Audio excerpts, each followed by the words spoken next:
العلم نور، العلم نور، العلم. نحمده ونصلي ونسلم على رسوله الكريم، اما بعد فاعوذ باللہ من الشیطان الرجیم، بسم اللہ الرحمن الرحیم۔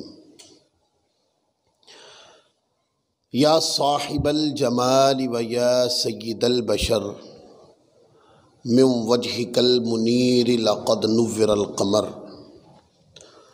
لا يمكن الثناء كما كان حقه، بعد از خدا بزرگ توی قصہ مختصر،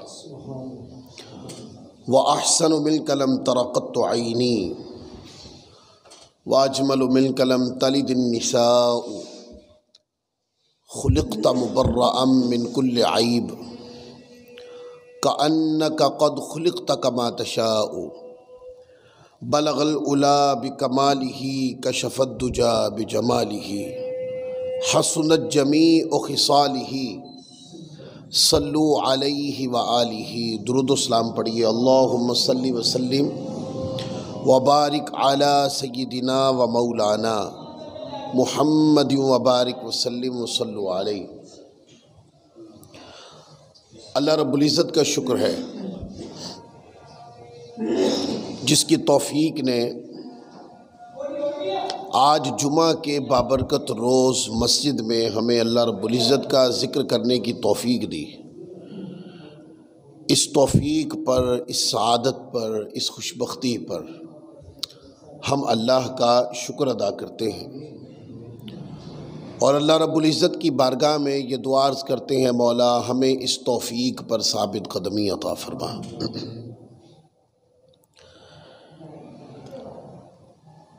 آج جب ہم غور کرتے ہیں تو قرآن مجید سے دوری کا یہ نتیجہ ہے کہ جہاں طبیعتوں میں ذوق عبادت نہیں ہے، وہاں گناہوں پر شرمندگی بھی نہیں ہے۔ یہی بہت بڑی نافرمانی اور بہت بڑی اللہ تبارک و تعالیٰ کی رحمت سے دوری ہے کہ بندہ اس کی عبادت کے قریب نہیں ہے، بندہ اس کی عبادت نہیں کر رہا، اور اس سے بڑھ کر وبال یہ ہے کہ جب بندہ عبادت نہیں کرے گا تو پھر نافرمانی کرے گا، کیونکہ عبادت ایک ایسی چیز ہے جو بندے کو نافرمانی سے بچاتی۔ عبادت بالآخر بندے کو گناہوں کے دلدل سے کھینچ کر اللہ تبارک و تعالیٰ عز و جل کے رستے پہ لے آتی۔ جب بندہ مسلسل عبادت کرتا رہتا ہے، مسلسل سجدہ ریزی کرتا ہے، مسلسل استغفار کرتا ہے، تسبیح کرتا ہے، اللہ کی پاکی بیان کرتا ہے، یہ وہ عمل ہے کہ جو بندے کا تزکیہ کرتی ہے، یعنی کہ بندے کو پاک کرتی ہے یہ چیز۔ حتیٰ کہ بندہ جیسے جیسے پاک ہوتا جاتا ہے تو بندہ گناہوں سے دور ہوتا جاتا ہے اور نیکی کے قریب ہوتا جاتا ہے۔ یہ نتیجہ ہوتا ہے اللہ کی عبادت کا، اللہ رب العزت کے ذکر کا یہ نتیجہ ہوتا ہے۔ اور جب کبھی کسی بندے نے نوٹ کرنا ہو کہ مجھے عبادات کا فائدہ ہو رہا ہے کہ نہیں، دیکھیں روحانی فائدہ عبادت کا تو ہوتا ہے، مطلب بندہ نماز پڑھتا ہے اس کو اجر ملتا ہے، پر اس کو چونکہ نظر نہیں آتا نا، تو بندے کو عادت ہے کہ جو چیز نظر آتی ہے نا اسی کو مانتا ہے، اور جو نظر نہیں آتی، احادیث میں بہت فضیلتیں برکتیں بیان ہو رہی ہیں، بندہ نہیں مانتا، بندہ کہتا ہے مجھے نظر نہیں آتا۔ تو نماز کا، عبادات کا، تسبیح و تحلیل کا جو باطنی اور روحانی فیض و برکات ہیں، وہ اس کی فضیلتیں، اس کی برکتیں، اس پر ملنے والا ثواب ہے جو نظر نہیں آتا۔ جب وہ اجر کی صورت اختیار ہوگی اس کی، قبر میں، حشر میں، جنت میں جب عالی شان مکانات ملیں گے، پھر بندے کو پتہ چلے گا کہ میرے ایک سجدے کی قیمت کیا تھی۔ لیکن ظاہر ہے کہ جب بندہ عبادات کرتا ہے تو اس کا ایک نتیجہ ہے، یہ عبادات دنیا میں بھی اثر انداز ہوتی ہیں۔ وہ کیا؟ دیکھیں، عبادت کرتا ہے بندہ اور آہستہ آہستہ اس ساری بری صحبت سے آہستہ آہستہ نکلنا شروع ہو گیا۔ جب وہ اس چیز کا احساس کرنے لگ جائے نا کہ میں ایک بری خصلت میں تھا، اب میں نکلنا شروع ہو گیا ہوں، تو سمجھ لے کہ یہ میری عبادات کا نتیجہ ہے، یہ عبادات کا دنیاوی اجر تھا جو مجھے ملنا شروع ہو گیا۔ کیونکہ عبادات سے دوری بندے کو شیطنت کی طرف لے کے جاتی ہے، گناہ کی طرف لے کے جاتی۔ یا تو بندہ عبادت کی طرف آئے گا یا بندہ گناہ کی طرف جائے گا، یہ دو ہی چیزیں ہیں۔ جس نے عبادات کے دامن کو مضبوطی سے تھام کے رکھا، وہ گناہوں سے بچتا بچتا بچتا بچتا ہی رہے گا، اور جو بندہ عبادات کو ترک کر دے گا وہ کیا؟ وہ آہستہ آہستہ گناہوں کی طرف مائل ہوتا جائے گا، رک نہیں پائے گا۔ تو یہ ایک المیہ کہہ لیں آپ کہ ذہنوں میں جہاں پر ذوق عبادت نہیں، وہاں طبیعتوں کے اندر لذت گناہ ہے، اور بڑی وافر تعداد میں، بڑی وافر مقدار میں ہے۔ یعنی کہ گناہ کرنے کی لذت جو ہے وہ اچھی لگتی ہے طبیعتوں کو، یہ معاشرے میں ایک المیہ کہہ لیں آپ۔ اور جب اذان کی آواز آتی ہے، حی علی الصلاۃ حی علی الفلاح، تو طبیعت چڑچڑاتی ہے، طبیعت کوف کھاتی ہے۔ تو پتہ کیا؟ اذان کی آواز آنے پر طبیعت مسجد کی طرف، عبادت کی طرف، مصلی کی طرف، ذکر و اذکار کی طرف جو مائل نہیں ہوتی، وہ گناہ کی لذت ہے جو بندے کو نیکی کی طرف راغب نہیں ہونے دیتی۔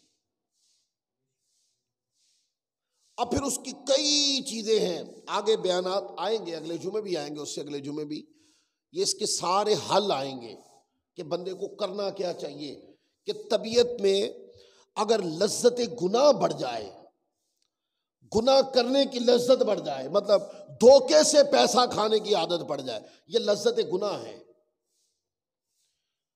بندے کو معلوم ہے، بتایا بھی ہے کہ جو طریقے سے کمائی کر رہے ہو یہ حرام ہے، پر وہ کمائی کھانے کی عادت پڑ گئی ہے، لذت پڑ گئی ہے اس کی۔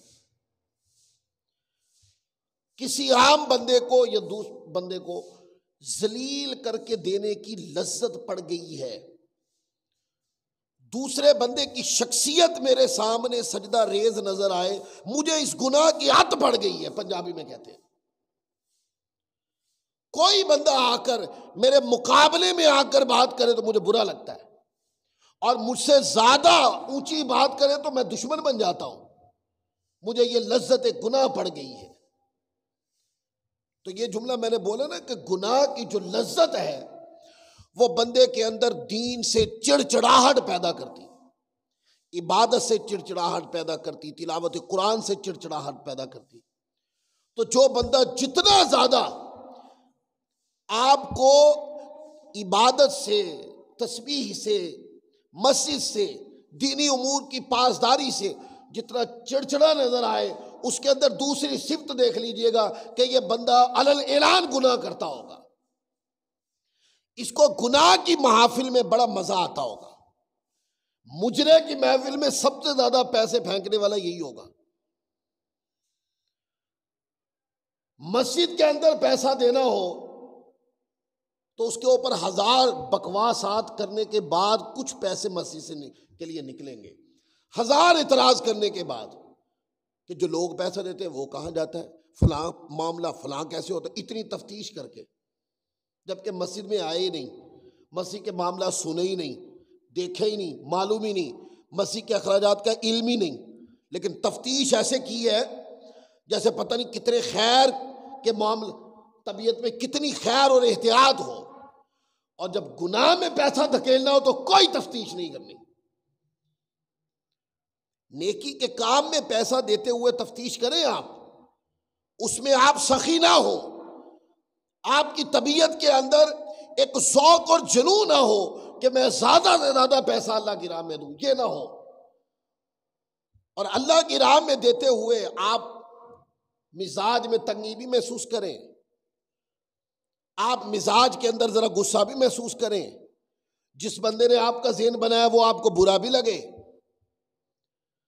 اور جب بات آ جائے چودھری صاحب سیٹھ صاحب کو کہ فلاں جگہ مجرا ہے جی، آپ وہاں مہمان خصوصی ہیں، تو گتھیے پیسے کی بھر کے آپ لے جاتے ہیں اس گندی محفل کے اندر، تو تفتیش بھی نہیں کرتے اور پیسے جو ہے نا گتھی کی گتھیاں اڑا دیتے ہیں آپ.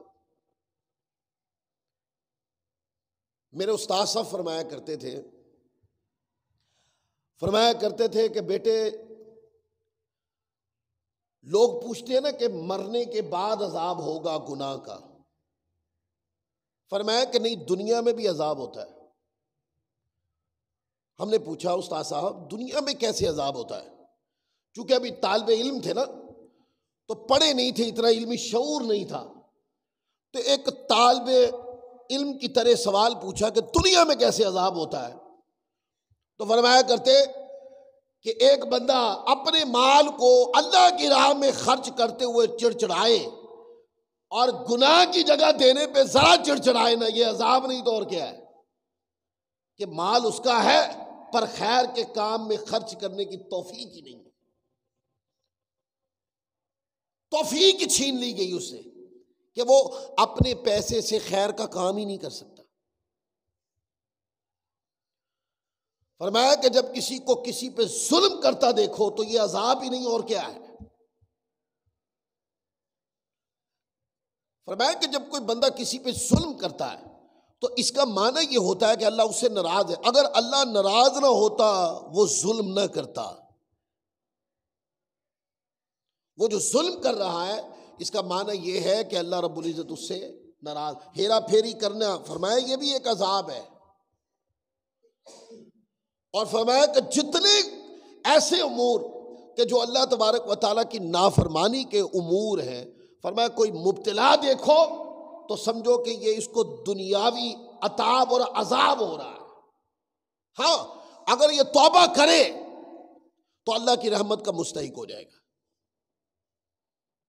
توبہ کرے تو اللہ کی رحمت کا یہ مستحق ہو. اب توبہ ہوتی کیسے؟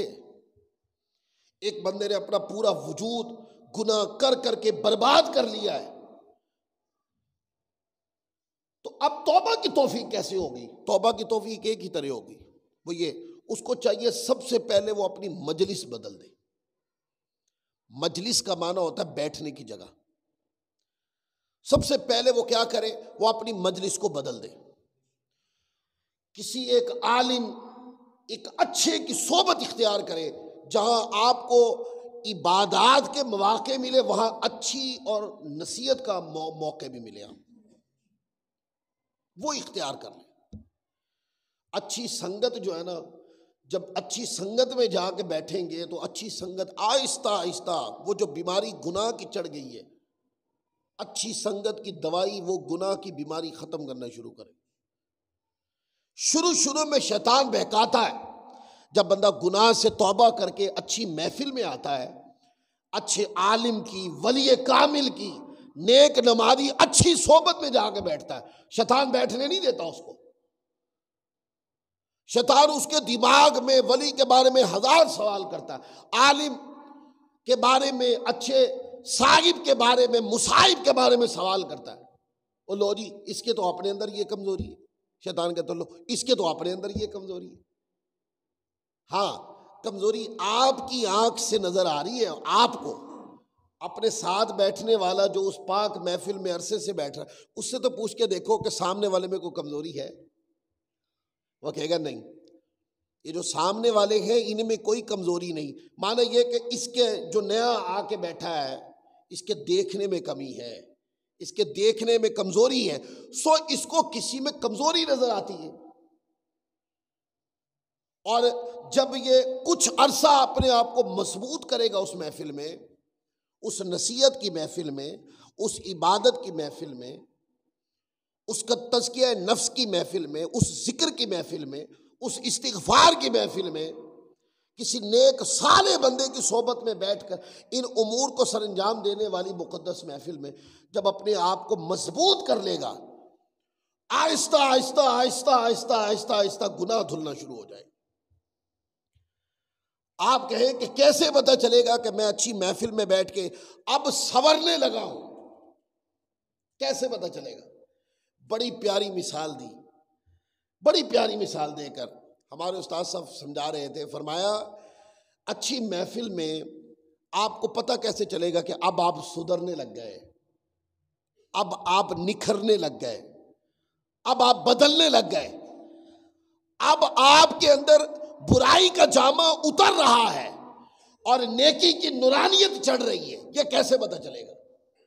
ہاں، فرمایا کہ اس کی بڑی مثالیں، ایک چھوٹی سی مثال یہ ہے، جب اس محفل میں دل لگنے لگ جائے نا، سمجھو ٹھیک ہونے لگ گئے اس مجلس میں۔ جب تک اس محفل میں کوفت محسوس کرو تو سمجھو کہ ابھی گناہ کی عادت ہے، اور جب دل کرے کہ یار اس پاک محفل میں بیٹھوں میں جا کر، جب دل کرے کہ میں اس نیک بندے کی صحبت اور نصیحت میں جا کے بیٹھوں، میں علم کی مجلس میں بیٹھوں، میں صاحبان تقویٰ کے ساتھ جا کے بیٹھوں، جب دل کرے تو فرمایا کہ سمجھو کہ تم بہتری کی طرف آنے لگے۔ اور فرمایا کہ جب ٹوٹ کے دل کرے نا، جب ٹوٹ کے دل کرے تو سمجھو کہ تم بہت نکھر گئے ہو، اور جب اس محفل کے بغیر دل نہ لگے تو سمجھو پاک ہو گئے ہو۔ یہ چیز ہے۔ تو فرمایا کہ گناہ کی لذت جو ہے اس کو اپنے اندر سے ختم کرنا چاہیے۔ گناہ کی لذت کس انداز میں اپنے اندر سے ختم کی جا سکتی؟ اس کا آج پہلا وظیفہ آج کا بیان ہے، آج کا بیان اس کا پہلا وظیفہ ہوگا۔ اپنے اندر سے گناہ کی لذت کو ختم کرنے کے لیے سب سے پہلا وظیفہ یہ ہے کہ توبہ اور استغفار کیا جائے۔ میں نے اپنے یوٹیوب چینل کے اوپر توبہ کے، استغفار کے فضائل پر بڑا علمی بیان میں نے اپلوڈ کیا ہے، اگر کسی میں اپروچ ہو تو اس کو بھی سنیں، آج کل میں ہی اپلوڈ ہوا وہ۔ پہلا وظیفہ اپنے آپ کو سدھارنے کا وہ توبہ اور استغفار ہے۔ اپنے اندر توبہ اور استغفار بڑھا دے۔ توبہ اور استغفار بندہ کس چیز سے کرتا ہے؟ گناہ سے ہی کرتا ہے نا، اور توبہ اور استغفار جب بندہ گناہ سے کرتا، گناہ کو پہچانتا ہے، یہ مانتا ہے کہ یہ گناہ ہے، میں پہچان چکا ہوں، پھر وہ شرمندہ ہوتا اس پر، پھر وہ کہتا ہے یا اللہ معاف کر۔ توبہ اور استغفار تب ہوتی ہے جب بندہ گناہ کو پہچان کر مانتا ہے کہ یہ عمل میرا گناہ ہے، اور گناہ کو پہچان بھی لیتا ہے، پھر نام لے کے کہتے ہیں یا اللہ یہ گناہ جو میں نے کیا، مولا میں تیری بارگاہ میں صدق کے دل سے معافی مانگتا۔ پھر اللہ تعالیٰ جب بندہ معافی مانگتا ہے تو پھر آگے حدیث آئیں گی، وہ پڑھیں گے انشاءاللہ ہم، کہ جب بندہ اللہ سے معافی مانگتا ہے نا تو اللہ الصمد، اللہ بڑا بے نیاز ہے، اللہ بڑا بے نیاز، اللہ معاف فرما دیتا ہے۔ قرآن مجید کے اندر ہے والذین اذا فعلوا فاحشۃ او ظلموا انفسهم ذکروا اللہ فاستغفروا لذنوبهم ومن یغفر الذنوب الا اللہ ولم یصروا علی ما فعلوا وهم یعلمون۔ اللہ تعالیٰ فرماتا ہے، اور یہ ایسے لوگ ہیں کہ جب کوئی برائی کر بیٹھتے ہیں یا اپنی جانوں پہ ظلم کر بیٹھتے ہیں تو اللہ کا ذکر کرتے ہیں اور پھر اپنے گناہوں کی معافی مانگتے ہیں۔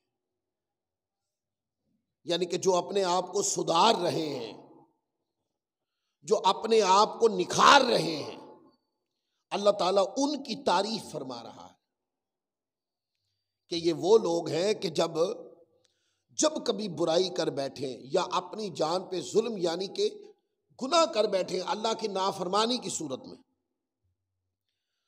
تو فرمایا کہ یہ وہ لوگ ہیں پھر اپنے گناہوں کی یہ معافی مانگتے ہیں، اور اللہ کے سوا گناہوں کی بخشش کون کرتا ہے؟ اللہ ہی کرتا ہے۔ اور پھر جو گناہ وہ کر بیٹھتے ہیں ان پر جان بوجھ کر اصرار بھی نہیں کرتے، یعنی کہ توبہ کرنے والے بندے کے اندر یہ صفت ہونی چاہیے کہ جب وہ اپنے آپ کو سدھار رہا ہے، اپنے آپ کو برائی سے نکال رہا ہے، تو وہ توبہ کر رہا ہے، تو توبہ کی شرائط میں سے یہ بات ہے کہ بندے کے اندر یہ بات ہو کہ جو گناہ میں نے کیا میں دوبارہ نہیں کروں گا، یہ پہلے اس کے ذہن میں پختہ ہو کہ میں دوبارہ گناہ نہیں کروں گا، اور اس کے بعد پھر صدق کے دل کے ساتھ، اس نیت کے ساتھ کہ مولا یہ جو میری توبہ ہے میں دل سے کر رہا ہوں، اور میرا یہ ارادہ ہے کہ میں دوبارہ گناہ نہیں کروں۔ اللہ تعالیٰ فرماتا ہے ان لوگوں کی اللہ نے تعریف فرمائی کہ جو گناہ کرنے کے بعد معافی مانگ لیتے ہیں۔ معافی مانگنے والے پتہ کون ہوتے ہیں؟ وہ اقرار کر جانے والے، وہ سلنڈر کر دینے والے، وہ ہوتے ہیں معافی مانگنے والے۔ اور جو گناہ بھی کرتا ہو پھر اڑ بھی جاتا ہو، ایک بندے نے چھوٹا گناہ کیا اور کر کے وہ اڑ گیا، اب اگلی باری میں وہ بڑا گناہ کرے گا، کیونکہ وہ گناہ پہ اڑ گیا نا۔ اور اگر وہ گناہ کرتا، گناہ کر کے اپنے آپ کو اللہ کی بارگاہ میں پیش کر دیتا اور کہتا ہے میرے مولا میں پہچان چکا ہوں کہ یہ تیری نافرمانی ہوئی، میں صدق کے دل سے، اخلاص سے، نیت کے ساتھ اے پاک پروردگار تیری بارگاہ میں معافی مانگتا ہوں، مجھے معاف فرما دے۔ کہتے ہیں کہ جب بندہ اس انداز میں اللہ سے معافی مانگتا ہے، اللہ اس کو معاف بھی فرما دیتا ہے، اور اس معافی کی برکت ہوتی ہے کہ بندہ پھر گناہ سے بچ جاتا ہے۔ اڑ جائے تو پھر بڑا کرتا ہے، اور اگر سلنڈر کر لے اپنے آپ کو، معافی مانگ جائے، جھک جائے، سجدہ ریزی پہ آ جائے، مٹا دے اپنے آپ کو اور معافی مانگ لے، تو فرمایا پھر کیا ہوتا ہے؟ جہاں معافی مل جاتی ہے آئندہ گناہ سے بچنے کی توفیق بھی ملتی ہے۔ ان لوگوں کی تعریف فرمائی ولایت کے، تقوی کے، قربت خدا کے بڑے مدارج ہیں، لیکن ابتدائی جو گناہ کرتے ہیں پھر معافی مانگتے ہیں، اللہ فرماتا ہے مجھے ایسے بندے بھی پسند ہیں۔ پھر آگے فرماتا ہے الصابرین والصادقین والقانتین والمنفقین والمستغفرین بالاسحار۔ سورۃ آل عمران کی آیت میں اللہ فرماتا ہے، ٹائٹل دیے ہیں نیک لوگوں کے، اچھے لوگوں کے، الصابرین والصادقین والقانتین والمنفقین والمستغفرین بالاسحار۔ فرمایا یہ لوگ صبر کرنے والے ہیں، قول و عمل میں سچائی والے ہیں، ادب اور اطاعت میں جھکنے والے ہیں، اور اللہ کی راہ میں خرچ کرنے والے ہیں، اور رات کے پچھلے پہر اٹھ کر اللہ سے معافی مانگنے والے ہیں۔ یہ تعریف فرمائی۔ فرمایا جو صابرین ہیں، صدیقین ہیں، قانتین ہیں، منفقین ہیں، مستغفرین ہیں، جو صبر کرنے والے، سچ بولنے والے، وہ قناعت اختیار کرنے والے، وہ اللہ کی راہ میں دینے والے، اور وہ جو راتوں کے پچھلے پیر اٹھ کر یا جب بھی گناہ ہو جائے تو فوراً تائب ہو جاتے ہیں، وہ اپنے گناہ کی شناخت رکھتے ہیں۔ دنیا کا وتیرہ پتہ کیا ہے؟ دنیا کا وتیرہ دوستو یہ ہے کہ پیسے کی شناخت رکھتے ہیں، مال کی شناخت رکھتے ہیں، کاروبار کی شناخت رکھتے ہیں، اور جہاں جہاں عزت ملتی ہو ان جگہوں کی شناخت رکھتے ہیں، جہاں پہ خوشامد ملتی ہو وہاں کی شناخت رکھتے ہیں۔ نہیں رکھتے تو گناہ کی صورت میں اپنے اوپر ہونے والا جو وہ ظلم ہے جو وہ ہم خود کرتے ہیں اس کی شناخت نہیں رکھتے۔ مال کمانے کی شناخت تو رکھتے ہیں، پر کیا یہ درست ہے یا غلط اس کی شناخت نہیں رکھتے۔ ایک بندے کے پاس لاکھ روپے آ جائے اور اس کو بتایا جائے کہ یار یہ حرام ہے طبیعت میں اتنی جرت کہ بندہ رد کر دے۔ جس دن یہ جرت آ جائے تو سمجھو ایمانی غیرت جاگ اٹھی۔ کوئی پیسہ راہ میں سے مل گیا، اس کو اپنی ملک بنا لینا، یہ تو مسلمانیت نہیں، بلکہ اس کو اس کے مالک تک پہنچانے کی جستجو کرنا یہ مسلمانیت ہے معاشرے میں یہ چیز۔ گرا ہوا پیسے اٹھا کے دینے والے لوگوں کی تعداد تو بہت کم ہے، پر گرا ہوا پیسہ اٹھا کے کھا لینے والوں کی تعداد بہت زیادہ ہے۔ گرا ہوا پیسہ اٹھا کر اس کے مالک تک پہنچا کے شکریہ ادا کرنے والے لوگ بہت کم ہیں، پر کسی کی جیب میں سے پیسہ نکال کے کھا جانے والے ڈاکو زیادہ ہیں۔ تو معاشرہ اخلاقی طور پر برائی کی طرف زیادہ ہے، اچھائی کی طرف کم ہے۔ کیوں؟ جب پیسہ ہاتھ میں آتا ہے اس وقت اندر سے شیطان بھی تصورات کو جگا دیتا ہے نا، ہیلے بہانے، اور پھر دے دیں گے، اب استعمال کر لو۔ استعمال کرنے والی رقم دوبارہ بھی کبھی واپس ہوئی؟ تو اس لیے جو لوگ گناہ کی شناخت رکھتے ہیں وہ ایک دن اپنے آپ کو گناہوں سے بچا بھی لیں گے، اور جن لوگوں نے شناخت ہی چھوڑ دی ان کو کیا پتا حرام کیا ہے حلال کیا ہے، ان کو کیا معلوم جائز کیا ہے ناجائز کیا ہے، ان کو کیا علم کہ کیا کھانا ہے کیا نہیں کھانا، کیونکہ ان کے پاس تو شناخت ہی نہیں۔ اور دوستو شناخت ہوتی علم سے، علم ملتا ہے کسی نیک اچھے صالح عالم کی صحبت میں بیٹھنے سے۔ جب علم ہوتا ہے پھر شعور پیدا ہوتا ہے، جب شعور پیدا ہوتا ہے تو پھر کسی چیز کے غلط اور درست کا پتہ چلتا ہے، اور جب کسی چیز کے غلط اور درست کا پتہ چلتا ہے پھر بندہ فیصلہ کرتا ہے کہ کیا غلط ہے جس کو میں نے غلط کہنا ہے اور کیا درست ہے جس کو میں نے درست کہنا ہے۔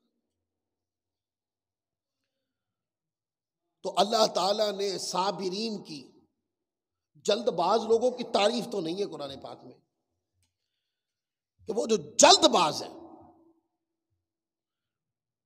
نہیں، صابرین وہ جو رکنے والے ہیں، وہ جو برداشت کر لینے والے ہیں،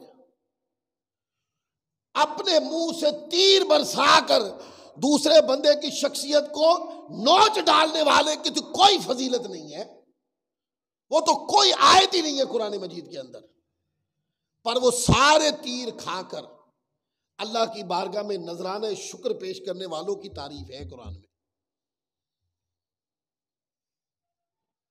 مال زیادہ بکے یا نہ بکے، سچ بولنے کی عادت رکھنے والے صدیقین کی تعریف ہے قرآن میں۔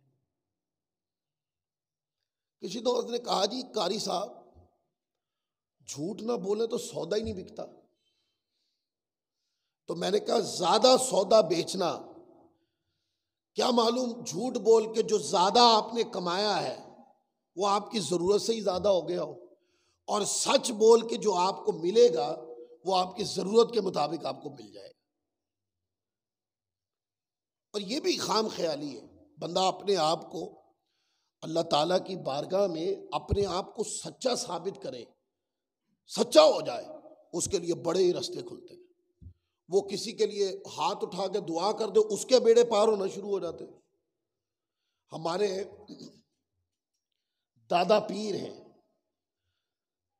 قطب مدینہ رحمۃ اللہ علیہ، ضیاء الدین مدنی رحمۃ اللہ علیہ، یہ دادا پیر ہیں ہمارے، اور ان کا مزار جنت البقیع میں ہے۔ یہ اعلیٰ حضرت امام احمد رضا خان بریلی رحمۃ اللہ علیہ کے آپ خلیفہ تھے۔ آپ کی دکان ہوتی تھی قطب مدینہ رحمۃ اللہ علیہ کی، نیک آدمی تھے، ولی کامل تھے، عبادت گزار تھے، کپڑے کی تجارت فرماتے۔ تو دیکھا کہ دکان پہ بہت سودا بکا، بہت سودا بکا۔ ان کے بالکل سامنے ایک اور کپڑے والی دکان ہے، اپنا سودا بک رہا ہے، پر سامنے والے کی فکر بھی دامن گیر ہے کہ اس کی دکان پہ گاہک نہیں آ رہا۔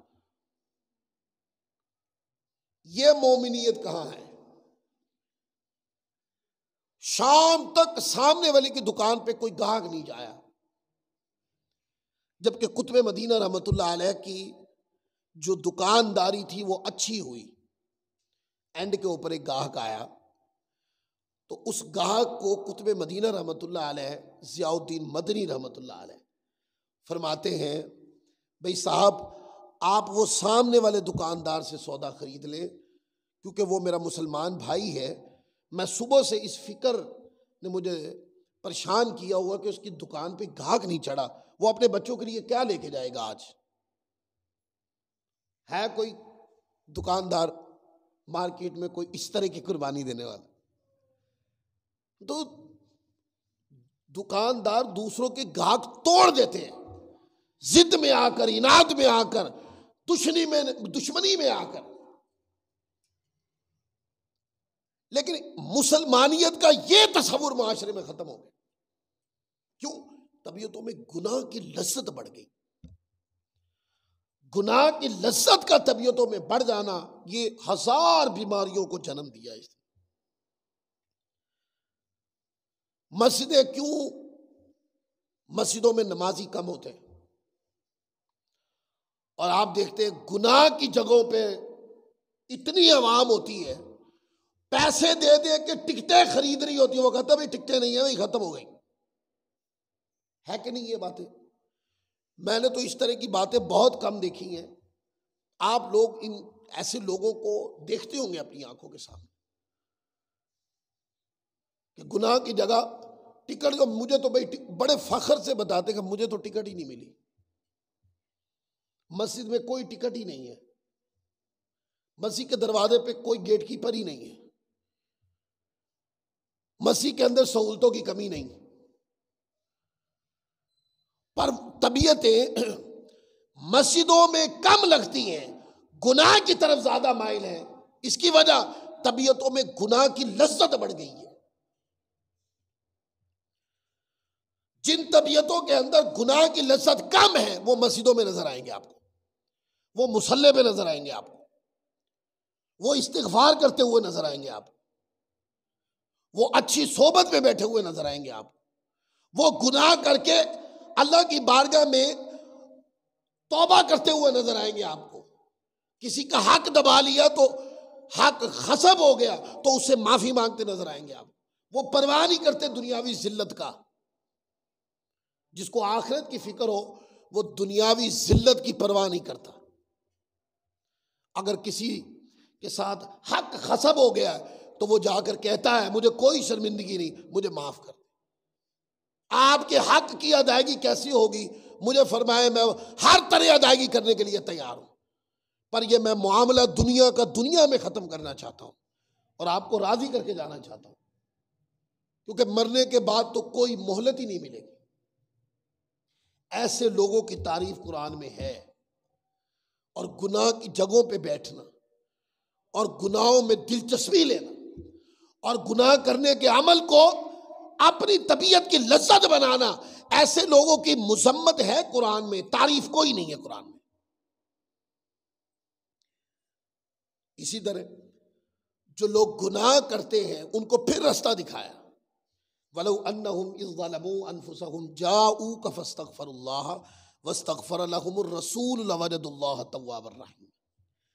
اور اے حبیب، اگر وہ لوگ جب اپنی جانوں پہ ظلم کر بیٹھے تھے آپ کی خدمت پہ حاضر ہو جاتے، اللہ سے معافی مانگتے اور رسول اللہ صلی اللہ علیہ وسلم بھی ان کے لیے مغفرت طلب کرتے، یعنی شفاعت کرتے، تو وہ ضرور اللہ تعالیٰ کو توبہ قبول کرنے والا، بڑی رحمت کرنے والا پاتے۔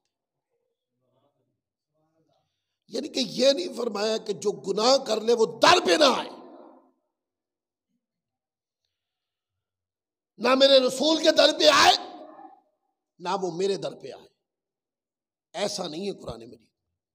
فرمایا جب گناہ کرو تو اب مزید گناہ نہ کرو، بلکہ گناہ ہو گیا تم سے بشری تقاضے کے مطابق، بھول سے ہو گیا گناہ، تو کیا کرو؟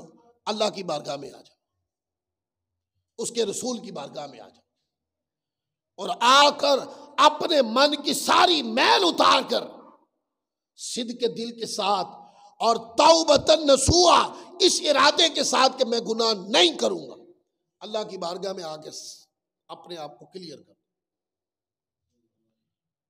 اور پھر اپنی طبیعت کا پورا زور استعمال کرو کہ یہ گناہ میں نے نہیں ہونے دینا دوبارہ۔ فیصلہ کرنے میں خاندانوں میں، محلوں میں ایسے بزرگ لوگ ہوتے ہیں کہ ان کے بارے میں یہ مشہور ہوتا ہے کہ بھئی پنچایت کے اندر درست بات کے اوپر یہ بندہ ہار جاتا ہے، یہ غلط بات کی حمایت نہیں کرتا یہ بندہ۔ ہم نے اس کی 60 سال کی زندگی کو دیکھا ہے۔ ایسے بزرگ کریکٹر ہوتے ہیں کہ جو اپنے اس منصب سے جن کی شناخت ہوتی ہے کہ وہ برائی کا ساتھ نہیں دیتے، اور اگر کوئی بندہ زبردستی برائی کا فیصلہ لینا چاہے تو وہ ہار جاتے ہیں کہ ہم تمہیں ظلم نہیں کرنے دیں گے۔ تو ان لوگوں کو معاشرہ اچھے ناموں سے، اچھے لفظوں سے، اچھے عنوانات سے یاد کرتا ہے۔ ان کو معاشرے کے اندر دانا کہتے، دانا لوگ کہتے، ان کو بزرگ لوگ کہتے، ان کو معاشرے کے عالی شان کریکٹر کہا جاتا ہے کہ یہ وہ لوگ ہیں جس سے معاشرے کی خوبصورتی نظر آتی ہے، کہ جو حق کی بات کو بیان کرنے میں جھجکاتے نہیں اور برائی کا ساتھ دینے کے لیے تیار ہی نہیں ہوتے، حق بات کرتے ہیں اور حق کے علاوہ ساتھ نہیں دیتے کسی چیز کا، ان کی تعریف ہوتی ہے۔ اسی طرح کی عادت طبیعت کو چاہیے کہ جب ہم کسی دوسرے کا فیصلہ کرتے ہیں تو جب ہم حق بات کے اوپر اڑ جاتے ہیں کہ یہ حق ہے، اس سے پیچھے نہیں ہٹیں گے ہم، دوستی جاتی تو جائے، رشتہ داری جاتی تو جائے، پر فیصلہ جو درست اور حق ہے میں اس کا ساتھ دینے والا بندہ۔ تو لوگ کہتے ہیں یار وہ پرواہ نہیں کرتے کسی، حق بات پہ اڑ جاتا، لوگوں کا اعتماد بڑھ جاتا ان پر۔ جب کوئی اسی طرح محلے میں کوئی پنچایت وغیرہ ہوتی تو ان کو بلایا جاتا ہے کہ ان کو بلائیں، یہاں بزرگ لوگوں کے ساتھ ان کو بھی بٹھائیں، ان کو عزت دی جاتی ہے کہ رائے میں پختہ ہیں، فیصلہ دینے میں مضبوط ہیں، ان کی رائے میں تذبذب نہیں ہے، وہ گھبراتے نہیں ہیں، پرواہ نہیں کرتے کہ میرا کوئی تعلق ٹوٹ جائے گا۔ جب وہ عدل کرتے ہیں تو عدل پہ رک جاتے ہیں، اڑ جاتے ہیں، عدل کے خلاف نہیں ہونے دیتے، تو لوگ تعریف کرتے ہیں کہ یار یہ بہت اچھے انسان ہیں، یہ بزرگ، ان کی زندگی، ان کا انداز، اگر ایسا بندہ دنیا سے چلا جائے تو وہ چلا جاتا ہے لیکن لوگوں کے دلوں میں یاد رہتے ہیں کہ کوئی تھا جو اپنے انداز سے، اخلاق سے، طرز زندگی سے بڑے عالی شان آدمی تھا۔ تو جب ہم کسی دوسرے کے بارے میں رائے کو اور فیصلہ دینے کو اور عدل کرتے وقت ہم جب یہ رویہ اختیار کرتے تو معاشرہ ہماری عزت کرتا ہے۔ اب ایک عدل کرنا ہے جو بندے نے اپنے ساتھ کرنا ہے، اس کو 1 منٹ کے لیے نظر کے معائنے میں لائیں۔ ایک ہوتا ہے وہ عدل جو ہم دوسرے کے ساتھ کرتے ہیں اور اس کے اندر ہم خیانت کرنے کو ترجیح نہیں دیتے، ہم خیانت مانتے ہی نہیں کیونکہ مسلمان ہیں۔ اب ایک فیصلہ کرنا ہم نے اپنے ساتھ، طبیعت کہتی ہے کہ یہ کرنا ہے، علم کہتا ہے یہ گناہ ہے۔ اب بتائیں عدل کیا ہے؟ یہ وہ عدل ہے جو کسی نے سننا نہیں ہے، کسی نے دیکھنا بھی نہیں ہے، کسی کو پتا بھی نہیں ہے، شاید کسی کو پتہ چلے بھی نہ۔ یہ آپ کے اندر کی ایک جنگ ہے، آپ کے اندر ایک واردات ہے، آپ کے اندر سے ایک سوال اٹھا ہے، وہ غلط ہے یا درست ہے، اس کا کیا جواب دینا ہے، اس کا کیا فیصلہ کرنا ہے، اگر بندہ اس مقام پر ثابت قدم ہو جائے نا، جیسے ظاہر کے فیصلے میں ثابت قدم ہے، اگر اپنے اندر کے باطن کا فیصلہ یا حق اور باطل اپنی ذات کے اعتبار سے فیصلہ دینے کے اعتبار سے اگر بندہ مضبوط ہو جائے تو خدا کی قسم اندر کی روحانیت بھی پاک ہو جائے۔ ہماری روحانیت اس سطح تک پہنچتی ہے، گر جاتی ہے، یعنی ہم باطنی طور پر اس سطح پہ گر جاتے ہیں کہ جب ہم گناہ کرتے ہیں اپنی طبیعت سے روک بھی نہیں سکتے، علم کہتا رہ جاتا ہے کہ گناہ ہے، علم چلاتا رہ جاتا ہے یہ گناہ ہے، سمجھانے والے سمجھاتے رہ جاتے ہیں یہ گناہ ہے، لیکن ہم اس کو کر ڈالتے ہیں، اپنے ساتھ خود ظلم کر ڈالتے ہیں، عدل نہیں کر پاتے۔ تو اکثر ایک عالم ہمارے دوست ہیں، وہ اکثر کہا کرتے ہیں کہ رے قاری صاحب، کسی دوسرے کے بارے میں عدل کرنا یہ بھی کوئی آسان کام نہیں، پر اس سے زیادہ مشکل کام ہے کہ بندہ خود اپنے ساتھ عدل کرے، اس میں بندہ بہت سے معاملات میں ناکام ہو جاتا ہے۔ اپنے ساتھ عدل کیا ہے کہ میں درست کام کروں گا اور اڑوں گا اس پر، اور برے کام کی میں اپنی ذات کی حد تک مذمت کروں گا اور وہ نہیں کروں گا۔ جب بندہ اس طرح اپنے آپ کو خود سمجھانا اور سدھارنا شروع کر دے تو پھر اس کی مومنیت کو، اس کے تقوی اور اس کی ولایت کو اس کے چہرے سے دیکھ لیں آپ۔ ہر آنے والا دن بتائے گا کہ یہ بندہ اندر سے پاک ہو رہا ہے، یہ بندہ اپنے آپ کو اندر سے پاک کر رہا ہے، پھر اس کو کسی کی صلاح کی ضرورت نہیں پڑے گی، پھر اس کو صرف مسجد کی اذان بلائے تو آئے اس کی ضرورت نہیں پڑے گی، وہ خود مصلی بچھاتا پھرے گا، پھر وہ خود تسبیح و تحلیل کرتا پھرے گا، وہ خود لوگوں کو ظلم سے روکتا پھرے گا۔ ہمیشہ جب بندہ اپنے ساتھ عدل نہیں کر پاتا، خود جو اپنے ساتھ ظلم کر رہا ہے، گناہ کا ظلم، نافرمانی کا ظلم، اللہ رسول کی نا اطاعت گزاری کا ظلم، جب وہ اپنے اندر نہیں روک پاتا تو باہر کے ہونے والے ظلم کے ساتھ بھی نہیں لڑ پاتا۔ اگر چاہتے ہیں کہ باہر ہونے والے ظلم کے خلاف آپ ایک عنوان ہدایت بنے تو پھر یہ عنوان سب سے پہلے اپنے لیے چنیں، پھر دیکھیں اللہ تعالیٰ کی رحمتیں، برکتیں، طبیعت پہ اس کی واردات نظر آئے گی۔ آپ اتنا ہی دیکھ لیں، ایک ٹی وی ہے، ٹی وی لگا ہوا ہے، ہر طرح کی چیز اس میں آتی ہے، ریموٹ آپ کے ہاتھ میں، اب اندر کے خیالات کیا ہیں اور علم کیا کہتا ہے، یہ دو چیزوں کی جنگ ہو رہی ہے۔ اندر سے آواز آ رہی ہے کہ اس کو آن کرو اور کوئی ایسا پروگرام لگاؤ جو گناہ پہ مبنی ہے، جس کے اندر دین کی تعلیمات کی دھجیاں اڑا دی گئی، طبیعت کہتی وہ لگے، لیکن آپ کہتے ہیں نہیں یہ نہیں لگنا، اس کی جگہ کوئی دینی نصیحت والا لگاؤ، ایسا پروگرام لگاؤ جس کے اندر ایک علمی اور ایک روحانی تربیت ہوتی ہو، ایسا لگاؤ، تو اس وقت آپ دیکھ لیں کہ آپ کا فیصلہ کس طرف جاتا ہے۔ اور اگر فیصلہ برائی کو اٹھا کے پھینک دے اور آپ کہیں کہ نہیں یہ نہیں ہونا، تو پھر آپ سمجھ لیں کہ آپ خود اپنے آپ کو پاک کرنے لگ گئے۔ اب جیسے جتنا جتنا یہ جہاد اپنے ساتھ کرتے جائیں گے، ہر واردات کے اوپر آہستہ آہستہ وجود اندر سے پاک ہونا شروع۔ مجھے یاد ہے میں نے جب حفظ قرآن کرنا شروع کیا تو ہمارے گھر میں ٹی وی تھا، حفظ قرآن جب میں نے شروع کیا تو میں اپنے نانا ابو کی خواہش کے اوپر، میری وضع قطع ساری، یہ میں اس پوری وضع قطع میں ان کا غلام ہوں کہ میری تربیت کئی سال 20 سال ہوتی رہی۔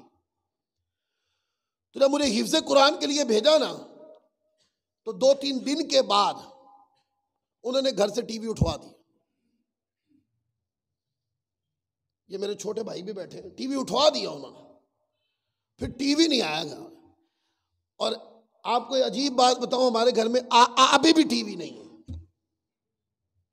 کمپیوٹر ہے, اس کے اندر جو چیزیں بھر دی جاتی ہیں وہی چلتی ہیں. تو پوچھا, گھر والوں نے اصرار کیا بعضوں نے کہ آپ نے یہ کیوں کیا؟ فرمایا کہ نہیں, یہ اب گھر نہیں چلنا چاہیے. کیوں؟ ہم نے اپنے بچے کو ایک بہت عظیم کام کی طرف لگایا ہے, یہ اس کی تربیت پہ خلل ڈالے گا. ایک سادہ آدمی کی, ایک بزرگ آدمی کی سوچ کے اندر فراست دیکھیں آپ. اور پھر اس کے بعد نہیں آیا ٹی وی. جب تک میں اس گھر میں تھا ٹی وی نہیں تھا, انہوں نے آنے نہیں دیا. اکثر فرمایا کرتے تھے کہ یہ بچوں کی تربیت پہ اثر انداز ہوتا ہے. بچے کو اخلاق بھی اسی جگہ سے خراب ہوتے, اعمال بھی اسی جگہ سے خراب ہوتے, اطوار بھی اسی جگہ سے خراب ہوتے, بچوں کے کردار بھی اسی جگہ سے خراب ہوتے. تو اس لیے آج کا جو درس ہے اس کا صرف ایک نقطہ تھا کہ طبیعتوں کے اندر جو گناہ کرنے کی لذت بڑھ گئی ہے اس کو کس طرح روکا جائے. اس کا آج میں نے پہلا وظیفہ آپ کو بتایا کہ اپنے اندر توبہ اور استغفار کی عادت کو رواج دے. اگر بھول کے کبھی گناہ ہو جائے فوراً پلٹے اللہ تعالیٰ کی بارگاہ میں, فوراً اللہ کی بارگاہ میں رجوع کریں, فوراً توبہ کی طرف پلٹیں اور اللہ کی بارگاہ میں اپنے آپ کو سلنڈر کر دیں صدق کے دل کے ساتھ, اور اس کے بعد گناہ نہ کرنے پہ جہاد شروع کر دیں. تو انشاءاللہ عز و جل دیکھیں گے کہ طبیعت کے اندر گناہ کی لذت ختم ہوتی جائے گی, نیکی کرنے کی لذت بڑھتی چلی جائے گی. اور طبیعت میں جتنا نیکی کرنے کی لذت بڑھے گی اس کا معنی یہ ہے کہ آپ کو اتنا ہی اللہ کی قربت کا فیض ملنا شروع ہو گیا. اللہ تعالی ہم سب کو عمل کی توفیق عطا